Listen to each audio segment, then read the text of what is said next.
یکم محرم الحرام کی سوغات۔ یکم محرم الحرام کو جو شخص بسم اللہ الرحمن الرحیم 130 بار لکھ کر اپنے پاس رکھے گا۔ بسم اللہ الرحمن الرحیم۔ محترم ناظرین کرام، محرم الحرام کا چاند نظر آ گیا ہے اور نئے اسلامی سال کا آغاز ہو چکا ہے۔ آج ہم آپ کو اس ویڈیو میں محرم الحرام کے حوالے سے وظائف بتائیں گے۔ پہلا وظیفہ ہے اللہم صلی علی محمد النبی الامی وعلی آلہ وسلم تسلیما۔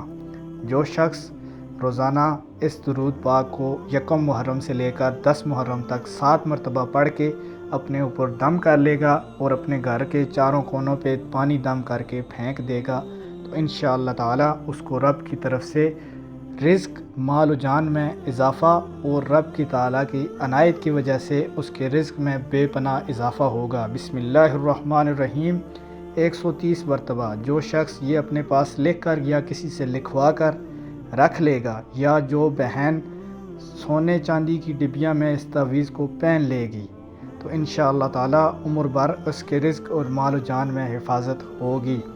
تیسرا وظیفہ ہے حسبی اللہ و نعم الوکیل نعم الولا و نعم النصیر۔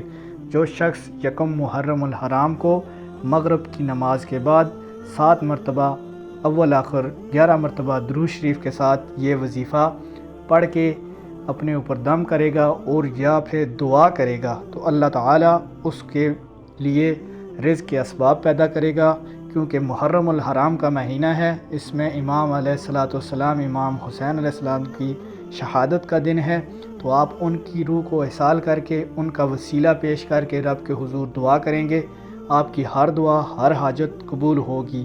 تیسرا اور آخری وظیفہ ہے لا الہ الا انت سبحانک انی کنت من الظالمین۔